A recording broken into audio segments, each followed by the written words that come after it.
지난주일부터 해서 오늘까지 2주간에 걸쳐서 교회에 관해서 설교하고 있습니다. 교회는 예수님의 피로 이 땅에 세워진 하나님의 나라입니다. 하나님께서 직접 만드신 공동체가 성경에는 2개 나옵니다. 물론 2개밖에 없죠. 하나는 창세기 1장에서부터 나오는 이 땅에 세워진 부부의 관계, 즉 가정입니다. 또 하나는 신약의 교회입니다. 이 두 공동체는 하나님께서 직접 만드셨기 때문에 하나님이 어떤 분이신지, 또 하나님의 속성이 무엇인지 우리가 하나님 나라의 속성을 너무나 잘 보여줍니다. 이 땅에서 하나님 나라는 가정이 교회 되려고 애쓰고 교회가 가정 되기 위해 나아갈 때 이루어집니다. 그래서 지난 시간에 창세기에 나타난 부부와 가정의 관계를 통해서 믿음과 언약 공동체에 대해서 우리가 함께 말씀을 나누었고, 오늘은 사도행전 말씀을 통해서 또 교회가 어떠해야 되는지, 가장 첫 교회의 모습, 성령께서 세우신 그 교회의 모습은 어떠한지를 보면서 교회에 대해서 함께 보도록 하겠습니다. 제가 예수님을 인격적으로 만나서 죄인임을 깨닫고 십자가 은혜를 깨달은 것은 중학교 1학년 여름 수련회 때였습니다. 제 모교회에서 당시에 여름 수련회를 했었는데, 여름 수련회 하기 한 달 전부터 제가 수련회 준비 기도회에 참석했었습니다. 마룻바닥에 방석을 깔아놓고 기도를 저녁마다 매일 모여서 했는데, 중학교 1학년짜리 제가 이제 초등부를 마치고 올라가서 뭘 알겠습니까? 선생님이 매일 꼭 넣으라는 거예요. 근데 제가 우리 선생님을 너무 좋아했기 때문에 나왔는데 막 처음에 통성기도를 선배들이 하고 막 이런 걸 보면서 저는 깜짝 놀랐습니다. 이게 뭐지? 내가 올 곳이 아닌데? 이런 생각을 했는데 그러면서 막 기도하는 척은 했죠. 이래 엎드려가지고 고개를 숙이고 엉덩이를 높이 들고 막 기도하는 척 했습니다.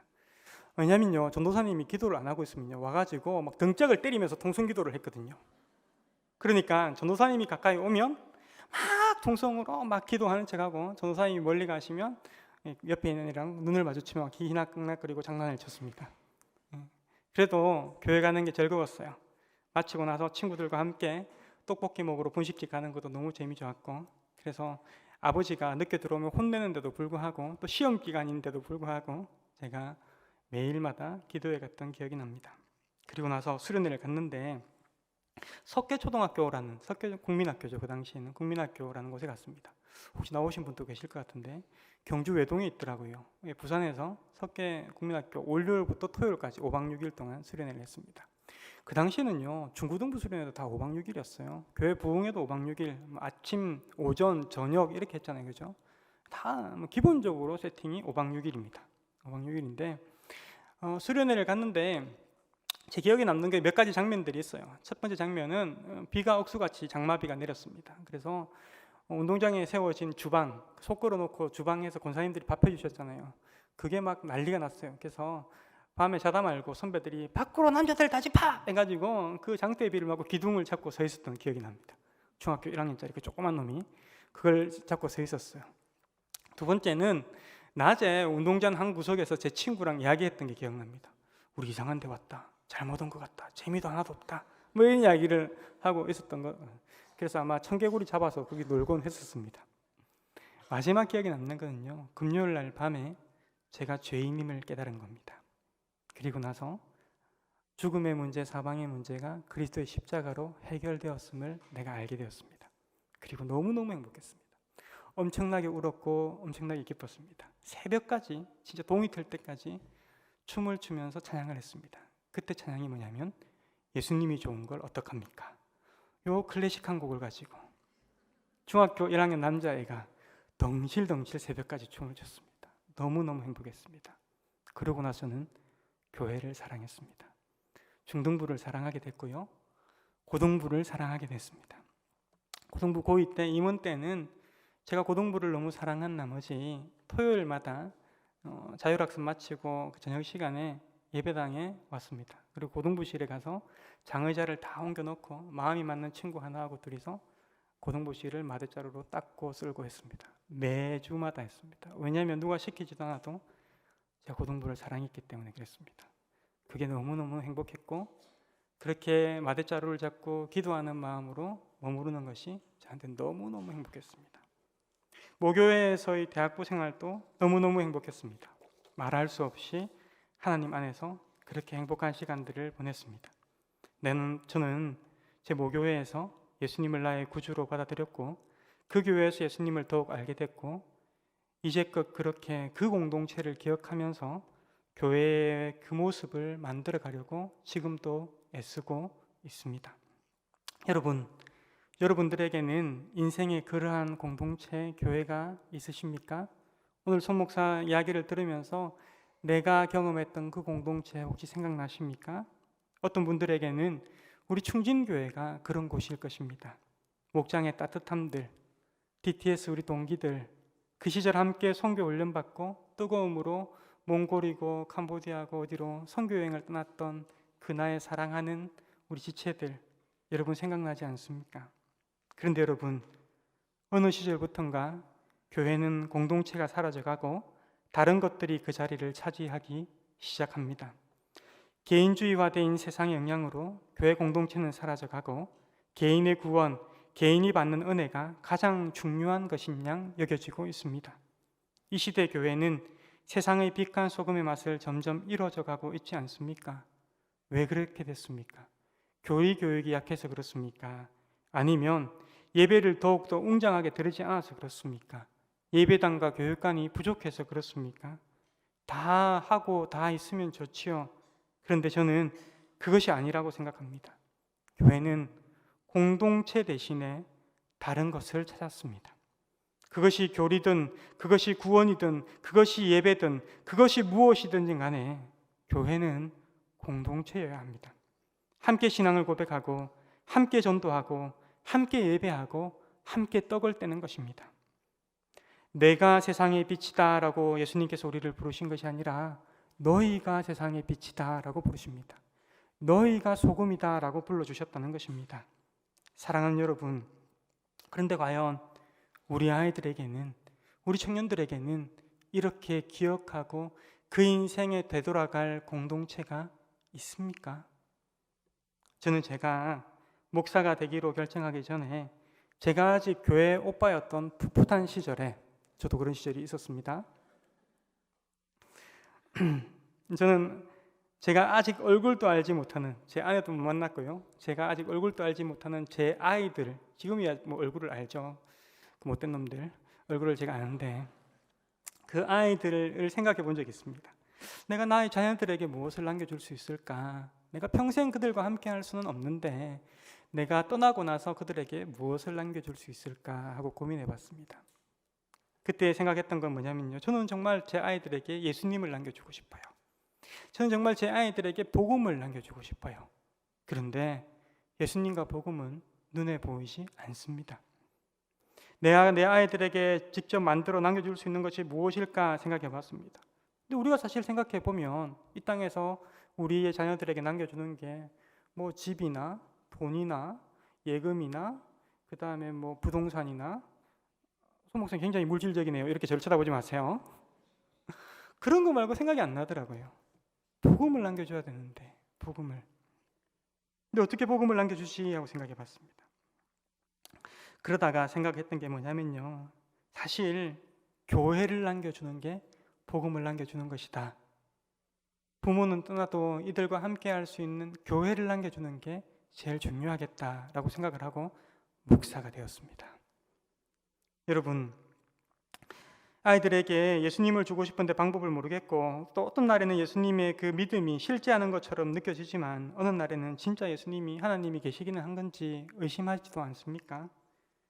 그 복음이 나를 구원하는 능력이 있는지 어느 날에는 정말 무기력하게 느껴지지 않습니까? 청년의 때에 그런 허무한 날이 오게 되는데, 세상의 즐거움과 인생의 쓰라림 때문에 하나님을 외면한 날들이 오게 될 것인데, 그때 보이지 않는 복음을 눈에 보이게끔, 이 세상에서 경험하게끔 하는 하나님의 온전한 방편이 무엇입니까? 교회입니다. 교회. 교회는 이 땅에 침투하신 하나님의 나라입니다. 교회는 이 땅에 드러나 보여지는, 눈에 보이는 하나님의 나라라는 것입니다. 제게는 제 모교회가 그렇습니다. 마치 나이가 들어도 어머니의 품을 그리워하면서 그 따뜻한 기억으로 살아가듯이 제 지난 시절의 모교회는 제게 그런 의미로 다가와 있습니다. 여러분, 목사로 지내다 보면 늘 교회 가고 싶고 늘 성도님들 만나고 싶고 그럴까요? 아니면 교회 가기 싫다, 오늘은 좀 안 만났으면 좋겠다, 이런 날이 있을까요? 없을까요? 여러분들 있으십니까? 저를 이상한 사람 만들지 마세요. 사실은 그런 날이 있죠. 성도님들도 있을 거라 생각합니다. 목사 보기도 싫은 날이 있을 수 있죠. 저는 그럴 거라 생각이 듭니다. 그런데요, 그때마다도 다시금 교회를 생각하면서 다시금 교회를 사랑하기로 결정하고 다시 그 형제를 사랑하기로, 그 자매님을 섬기기로 결정하는 것은 제게 있는 그 모교회의 따뜻한 기억들이 저를 사로잡고 있기 때문에 그렇습니다. 여러분, 오늘 함께 읽은 본문 말씀은 하나님 세우신 교회가 무엇인지를 생각해 볼 수 있는 아주 중요한 말씀입니다. 오늘 본문은요, 성령께서 강림하셔서 그의 교회를 세우신 직후에 교회가 무엇인지를 이 짤막한 몇 개의 구절, 한 문장이죠. 한글로는 한 문장의 이 문장 안에서 설명하고 있습니다. 이후에 이 문장의 내용들을 3장, 4장, 5장, 6장에 걸쳐서 그 내용들이 무슨 사건인지를 설명해 줍니다. 베드로가 안전뱅이를 고치고 감옥 문이 열리고 하는 이적들, 제자의 수가 많이 늘어나고 하는 이적들은 이것에 대한 이야기들로 그 뒤에 이어지고 있습니다. 그러면 우리가 교회를 생각해 볼 때에 이 구절들을 보는 것은 너무나 중요합니다. 성령께서 직접 세워가신 첫 교회의 모습이 무엇인지를 우리는 살펴야 합니다. 어떻습니까? 믿는 자들이 다 함께 지내면서 모든 물건을 함께 소유하였고 재산과 소유를 팔아 그것들을 각 사람에게 필요한 대로 나누어 주었다라고 말합니다. 그리고 날마다 한 마음으로 성전에 모이기를 힘쓰고 집집이 모여서 빵을 떼면서 기쁨과 순전한 마음으로 음식을 함께 먹고 하나님을 찬미했다라고 말하고 있습니다. 자기의 소유를 자기 것으로 주장하지 않습니다. 자기 목숨까지 다 내어주신 하나님을 내가 만났는데 어떻게 내 것을 내 것으로 주장할 수 있겠습니까? 서로의 필요에 따라서 나눠주기를 기뻐합니다. 교회는 자원하여서 자기의 것을 나누어 주는 사랑과 나눔의 공동체입니다. 제게는요, 고등부 때 전도사님이 그러셨습니다. 배고파서 중등부 때 전도사님 배고파서 친구들하고 같이요 전도사님 댁에 이렇게 막 찾아갔거든요. 찾아가니까 예고도 없이 왔는데 전도사님은 세상에서 가장 맛있는 라면을 한솥 끓여다 주시는 겁니다. 토요일 저녁에 그 바쁜 시간에도 불구하고 우리는 생각도 없이 막 갑니다. 배고프다고요. 그렇게 막 외칩니다. 그러면요, 진짜 그 집에 있는 냉장고 안에 있는 모든 음식을 다 먹고 오거든요. 꼭 메뚜기 떼가 싹 지나가는 것처럼. 이 남자애들 그때 얼마나, 중학교 3학년 남자들 얼마나 많이 먹습니까, 그죠? 싹 지나간 것처럼 다 먹고 옵니다. 그래도요, 목사님과 사모님이 한 번도 싫은 기색을 내보이신 적 없습니다. 언제나 허허허 웃고 우리를 바라보고 계셨습니다. 제게는요, 제가 지냈던 대학부 이름이 나사렛이었는데 대학부 나사렛이 그랬습니다. 등록금이 없어서 고민하는 친구가 있으면 십시일반 모아서 주었습니다. 그 친구를 위해서 아르바이트를 일부러 하는 친구들도 있었습니다. 혹 누군가가 선교여행을 떠난다고 하면 다들 용돈을 아껴서 조금씩 나누어 주었습니다. 당연히 교회는 그렇게 나누어 주는 곳이라고 저는 배웠습니다. 여러분, 그때는요, 아침에 눈만 뜨면 그 선배들, 그 친구들이 보고 싶었습니다. 예배당에 가고 싶었고요. 언제 수련회 가지 하고 기다려졌습니다. 여러분, 저는 그랬거든요. 여러분들도 그러셨습니까? 아니, 이번 주 그렇게 사모하는 마음으로 오셨습니까? 아니면 또 설교 길게 하는 손 목사 설교다, 이런 마음으로 예배당에 들어오셨습니까? 여러분, 제가 그 시절에 생각해 보면 그렇게 교회에 대해서 사모하고 가고 싶고 만나고 싶었습니다. 그래서 저는 중학교 때 생각해 보면 학교 갈 때 교회에 가서 기도하고 친구들 만나서 함께 가고, 학교 갔다 오면서 교회 들려서 기도하고 친구들 만나서 이야기하다가 집에 가고, 이렇게 했었습니다. 중학교, 고등학교 시절, 그 이후에도 그렇게 했었습니다. 그래서 그렇게 교회당 가서 같이 기도하고 또 이렇게 나와서 교회당 마당에 앉아 있으면 기도실 오가는 반가운 사람들을 만나서 또 교회당 마당에 앉아서 함께 이야기하고 위로합니다. 정말 기쁨과 순전한 마음으로 함께 했습니다. 하나님을 찬양했습니다. 제게 교회 대학부 나사렛은 사랑과 나눔의 공동체 나사렛이었습니다. 사랑하는 여러분, 그런데 요즘 시대는 어떻습니까? 학비가 없으면 자기가 알아서 학자금 대출 받으면 된다고 생각하지 않습니까? 선교 훈련 받으러 가는 형제가 있으면 선교위원회에서 의논 잘해서 그래서 그를 도와줘야 된다고 생각하지 않습니까? 예전에는 우리가 병원에 병문안 가면 돈을 조금 봉투에 넣어서 병원비 보태라고 수주하면서 건네주었습니다. 그런데 지금은 실비보험 들어놓은 거 있으시죠? 묻곤 옵니다. 예, 가서 기도합니다. 신방도 합니다. 그런데 뭐가 빠지지 않았습니까? 뭐가 빠졌습니까? 사람에 대한 따뜻함이 빠져 있습니다. 이제는 내가 조금 하는 것보다 보험사에서 해주는 게 혹은 교회가 조직적으로 해주는 게 더 나아 보입니다. 그렇게 지내다 보니까 교회 안에 사랑과 나눔이 빠져 있습니다. 초대교회에 있었던, 원래 우리 충진교회에 있었던 그 사랑과 나눔이 사라져버려 있지는 않습니까? 성도 여러분, 점점 교회가 세상의 단체와 비슷해지는 것은 아닐까요? 마치 풍요해지고 싶어서, 마치 힘을 가지고 싶어서 가나안의 풍습을 쫓아서 하나님의 규례를 버려버렸던 이스라엘처럼 우리 시대의 교회가 정말 중요한 무언가를 잊어버리고 있지는 않습니까? 지극히 작은 자, 나중된 자에 대한 긍휼이 사라지고 옳고 그름에만 민감해져 있지는 않습니까? 마치 바리새인들처럼 말입니다. 어느 시대나 사단 마귀는 교회를 그렇게 변질시킵니다. 세속화된 제사장 무리인 사두개인들처럼 제사나 예배는 밤낮 드리고 화려하게 드리고 있는데 교회는 세상과 다를 바 없이 탐욕스럽고 음란합니다. 더욱 옳고 그름에만 민감해져 버린 바리새인들처럼 옳은 교회를 만드는 데는 혈안이지만 그 안에는 교만과 다툼으로 가득합니다. 사두개인과 바리새인들은 너무나 다르고 이쪽과 이쪽처럼 만날 수 없이 너무나 다른 사람들인데 그들은 사람에 대한 사랑과 나눔이 사라지고 이웃에 대한 긍휼과 용서가 사라진 그들은 똑같아져 버립니다.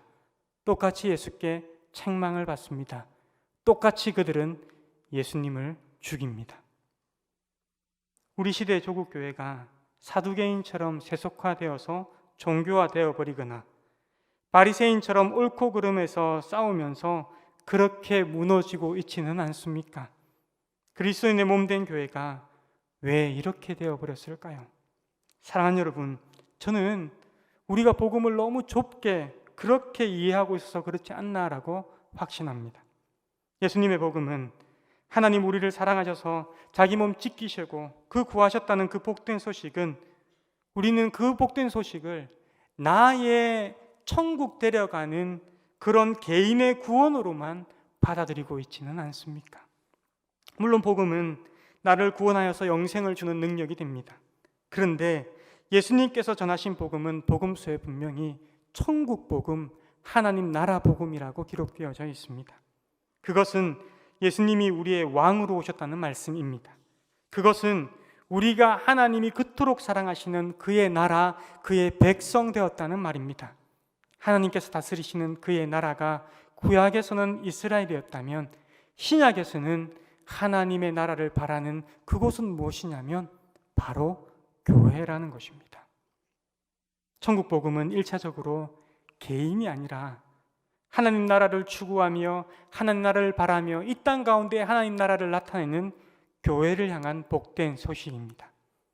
그의 나라 안에 있으면 당연히 구원받는 겁니다. 복음을 그렇게 이해하게 되면 복음을 개인의 구원이 아니라 조금 더 크게 하나님 나라 구원, 하나님 나라 복음으로 이해하게 되면 내가 죽어서 가는 언젠가 가는 그 천국이 중요한 것이 아니라 오늘 이 땅에서 함께 그리스도의 몸을 이루고 함께 교회됨을 이루는 여기서 누리는 이 천국이 오늘 내게 더 중요하게 된다는 것입니다. 여러분, 우리는 이 땅에서 함께 교회됨을 누리는 내 옆에 있는 이 지체들을 통해서 그 어디나 하늘나라 찬송곡조처럼 우리는 이곳에서 하나님 나라를 누립니다. 예수 십자가의 복음은 함께 구원받은 내 옆에 있는 형제 자매를 사랑으로 보게 만듭니다. 나를 위해 죽으신 주님께서 내 옆에 있는 이 형제를 위해서, 이 자매를 위해서 똑같이 죽으셨다는 것을 내가 알기 때문에 나는 그 형제 자매를 사랑할 수밖에 없습니다. 용서할 수밖에 없습니다. 여러분, 그래서 우리는 보이지 않는 하나님을 이곳에서 만나게 되고, 보이시지 않는 하나님의 구원의 능력, 용서의 권능을 이곳에서 경험하게 됩니다. 복음은 사랑과 나눔의 공동체, 교회를 통해서 실제 이 세상에서 부인할 수 없게 분명히 드러나게 만들어주시는 그 교회를 통한 복음은 주체할 수 없는 기쁨과 순전한 마음이 우리 가운데 가득하게 해줍니다. 여러분, 그러면 교회는 어떻게 되겠습니까? 47절의 말씀처럼 무사람들은 교회와 교인들을 칭찬하게 됩니다. 세상에 없는 사랑과 나눔이 있는 교회를 칭찬하게 됩니다. 그리하여서 주께서 구원받는 사람들을 날마다 더하게 하십니다. 아멘. 여러분, 주께 구원받는 사람들이 날마다 더해지는 이러한 하나님의 교회를 꿈꾸시지 않습니까? 그런데 오늘 말씀을 가만히 보면요, 이렇게 되어야 됩니다. 말씀을 볼까요? 47절 말씀에 구원받는 사람들이 더해지기 전에 무슨 일이 일어나냐면 온 백성으로부터 칭송받는 일이 일어나는데, 그 이전에 무슨 일이 일어나냐면 사랑과 나눔의 공동체, 하나님을 찬미하는 공동체가 만들어지는데, 그 전에 무엇이 일어나냐면 각자의 필요에 따라 나누어 주는 그 사랑과 나눔의 공동체가 있기 전에 무엇이 일어나냐면, 여러분, 이것이 너무너무나 중요한데, 사랑과 나눔의 공동체를 만들기 위해서 우리는 이것을 잊어버려서는 안 되는데, 이 중요한 것이 바로 무엇이냐면 교회 공동체 한 사람 한 사람에게 응당 있어야 하는 그것은 바로 43절 처음 나와 있는 두려워하는 마음입니다. 우리 43절 말씀을 다 함께 다시 한번 읽어볼까요? 시작. 사람마다 두려워하는데 사도들로 말미암아 기사와 표적이 많이 나타나니. 초대교회 안에는 사도들로 말미암아 기사와 표적이 많이 나타났습니다. 병고침의 역사가 일어나기도 하고, 다른 놀라운 기적들이, 지진이 나서 옥문이 열리기도 하고 놀라운 일들이 일어납니다. 그런데 여러분, 그 기적, 예수가 하나님이심을 나타내는 그 표적이 일어나는데, 그 기사가 일어나는데 왜 사람들이 기뻐하고 찬송할 것이 아니라 두려워했을까요? 왜 두려워했을까요? 하나님의 행하시는 기사와 표적이 나타나자 그들은 두려워했습니다. 여러분, 이런 거 아닐까요? 저는 이렇게 느낀다고 생각합니다. 하나님 우리와 함께 하시는구나, 이게 느껴지는 겁니다. 부인할 수가 없죠. 여러분, 하나님 우리와 함께 하시는구나 라는 것이, 내가 힘들고 내가 고난 가운데 있고 내가 외로울 때는 그 말씀이 얼마나 큰 힘과 위로와 능력이 됩니까? 너무너무 감사하지 않습니까? 내가 힘든데 주님 나와 함께 하신대요. 그런데요, 여러분, 내가 죄를 짓고 있을 때, 내가 누군가를 미워하고 용서하지 않고 있을 때에 하나님 우리와 함께 하신다라는 그 말은 어떤 말로 다가옵니까? 큰 부담 아닙니까? 큰 두려움 아닙니까? 그냥 목사님이 설교를 통해서 그렇게 말만 해도 부담스러운데, 병자들이 고침을 받고 본 적도 없는 기이한 역사가 교회 안에서 이루어지고 있는데, 그래서 하나님 우리와 함께 하시는구나를 부인할 수 없게 됐는데, 그때에 두렵겠습니까? 안 두렵겠습니까? 내가 너무나 쉽게 변해버리는 죄인이라서 두렵지요. 내가 사람을 너무나 빨리 미워하는 존재라서 두렵지요. 내가 용서하는 것이 너무나 힘들어서 용서 못하고 살아가는 존재라서 겁이 나지요. 주님께서 내 마음을 다 아시니까 겁이 나는 겁니다. 교회 안에는요, 하나님 우리와 함께 계심에 기쁨도 충만하지만 하나님 우리와 함께 계심에 큰 두려움이 있어야 합니다. 그 큰 두려움이 없으면요, 사랑과 나눔의 공동체는 이루어지지 못합니다. 그런데 여러분, 이 두려움이 사라지면 어떻게 됩니까? 기쁨은 방종이 됩니다. 교만이 됩니다. 다툼이 됩니다. 음란이 됩니다. 죄가 되고 교회는 너무 아파하기 시작합니다. 그래서 이 두려움은 교회에 꼭 필요합니다. 하나님을 만나는 이 두려움은 거룩한 두려움입니다. 이것은 하나님을 경외하는 마음입니다. 이것 없이는 하나님의 교회가 설 수가 없습니다. 목사는 그 두려움 가운데 사로잡혀 있어야 됩니다. 성도 한 사람 한 사람, 모든 사람마다 이 큰 두려움 앞에 있어야 합니다. 그래야지 교회는 이 일들이 일어나기 시작한다는 겁니다. 1999년 정도였을 겁니다. 제가 제대하고 나서 휴학생이 되어서 모교의 대학부를 섬기고 있을 때입니다. 대학부 이름 나사렛이라 그랬잖아요, 그죠? 나사렛을 섬기고 있을 때인데, 그때 여름마다 한 주간 동안 여름 그 미자립 시골교회 봉사활동을 갔습니다. 전도 봉사활동을 갔습니다. 제가 그때 갔던 곳이 하동인지 거창인지 정확하게 기억 안 납니다. 이 지리산 어귀에 있는 산골 교회였습니다.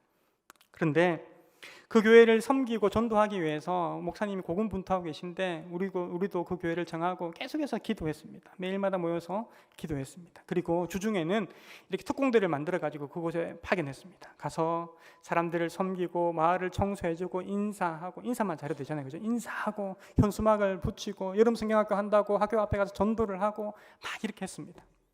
왜냐하면 그 한 주간이 너무나 중요했거든요. 그래서 그 주간이 되어서 이제 청년회 한 80명 대학부 친구들이 우르르 그 마을에 내려갔습니다.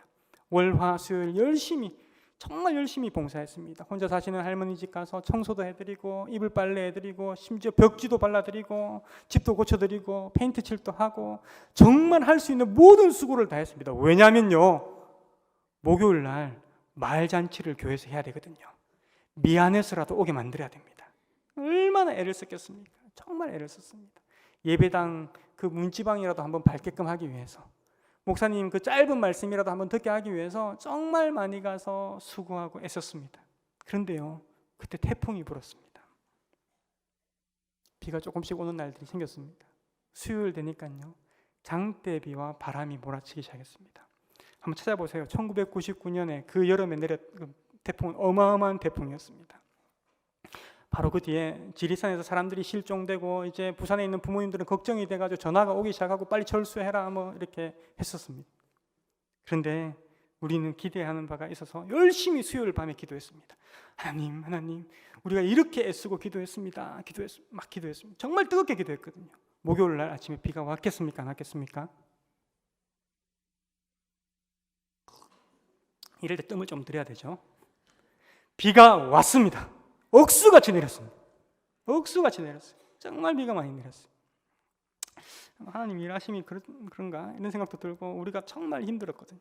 그런데 그 오전에 다들 아침밥도 먹는 둥 마는 둥 하고 힘이 빠져가지고 이게 뭔가 이러고 있는데, 그 오전에 후배 녀석 하나가 그 비가 오는 그 마을 잔치 하기로 했던 그 마당에 서서 손을 하늘에 올리고 찬양을 하기 시작했습니다.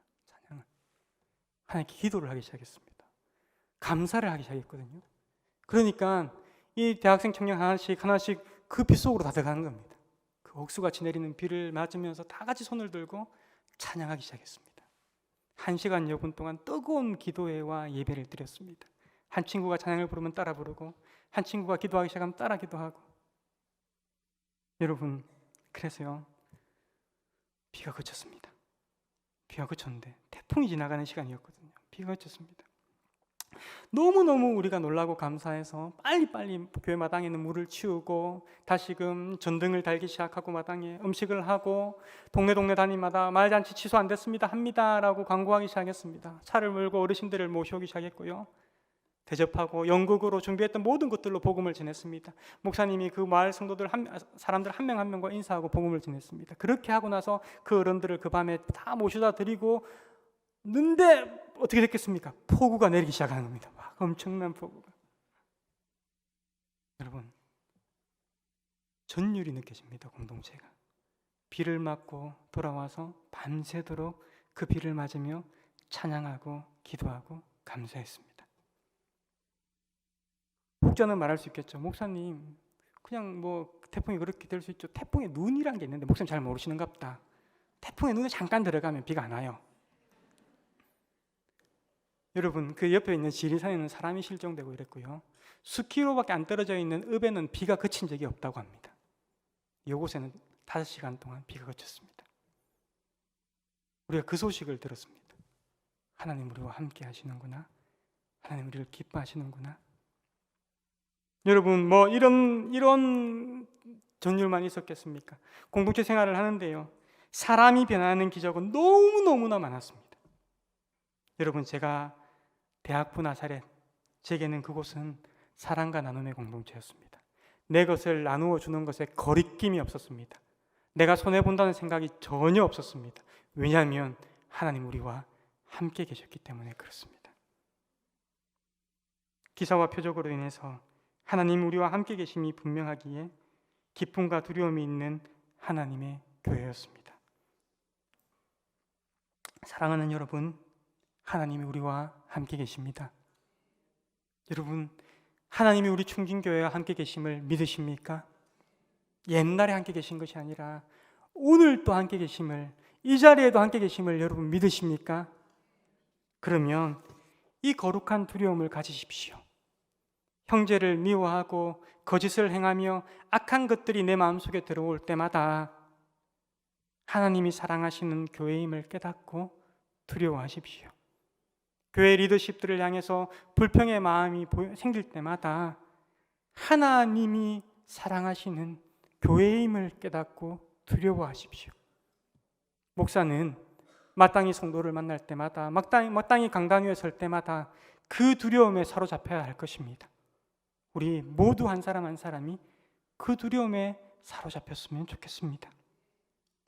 사랑하는 여러분, 그런데요, 제가 너무나 안타까운 것은 제가 그토록 사랑하는 제 모교회가 지금 아프다는 겁니다. 몇 해 전에 오랫동안 담임 목사님과 중직자들이 심한 다툼과 어려움들이 있었고, 목사님은 교회를 쫓기다시피 나가게 됐고, 많은 장로님들은 노예로부터 치리를 당했습니다. 원로 장로님과 그 가족들은 교회를 쫓겨나다시피 떠나야 했고, 교회는 수년이 지났어야 이제야 청빙위원회를 꾸릴 수 있습니다. 제가 그 교회를 생각할 때마다 이렇게 아름다운 교회였는데, 그분 한 분 한 분들을 생각할 때마다 내게 기도를 가르쳐 주신 나의 주일학교 선생님이셨는데, 내가 그토록 사랑하고 함께 기도실에서 기도하던 그분들인데 왜 그렇게 되었을까? 왜 그렇게 되었을까? 사랑하는 여러분, 교회 안에 이 두려움이 사라지고 우리가 함부로 말하기 때문에 그렇지 않습니까? 교회 안에 하나님이 함께 하신다는 이 두려움이 사라지고 목사에 대해서 함부로 말하기 때문에 그렇지 않습니까? 목사는 성도를 만나고 강단 위에 설 때마다 하나님 앞에 있는 것에 대한 경외함과 두려움으로 떨려해야 되는데 그것이 없어져 버렸기 때문에 그렇지 않습니까? 중진의 가족 여러분, 저는 우리 교회가 그런 교회, 사랑과 나눔의 교회였으면 좋겠습니다. 교회를 사랑하고 맡은 부서와 목장 공동체를 섬기시는 것이 힘이 되십니까? 하나님 은혜를 구하며 사랑과 나눔의 공동체를 세워가십시오. 이 악한 세상에서 우리는 홀로 복음으로 살 수 없고 복음을 전할 수도 없음을 고백하면서 주님, 우리가 교회로 함께 하겠다라고 고백하십시오. 주님이 여러분을 사랑하십니다. 함께 하심이 분명하십니다. 더욱 교회를 사랑하십시오. 예수의 보혈로 함께 가족된 우리 충진교회 여러분, 우리가 우리 아이들에게, 다음 세대 우리 청년들에게 무엇을 나누어 무엇을 물려주시겠습니까? 교회 건물과 재산을 남겨주시겠습니까? 유럽과 서구 사회에 남겨져 있는 수많은 예배당을 보십시오. 그냥 관광지가 되어버릴 뿐입니다. 아닙니다. 사랑과 나눔의 공동체, 그 교회를 남겨주어야 하지 않겠습니까? 다시금 느헤미야의 심정으로 우리 교회를 세워가십시다. 사랑이 필요한 자들을 먼저 사랑합시다. 날 사랑하신 주를 사랑하던 말입니다. 나눔이 필요한 자들에게 내 것을 먼저 나누어 주십시다. 내게 다 주신 주께 드리던 말입니다. 은혜가 부족해 힘이 들더라도 그렇게 사랑과 나눔의 공동체를 다시금 교회를 세워서 다음 세대에게 복음을 전달하십시다. 우리 모두가 주님 핏값으로 사신 영광스러운 교회에 온 마음을 다하여서 마지막 시대에 주님 기뻐하시는 신부되는 사랑하는 우리 포항 충진교회 되시기를 주님의 이름으로 축원드립니다. 아멘.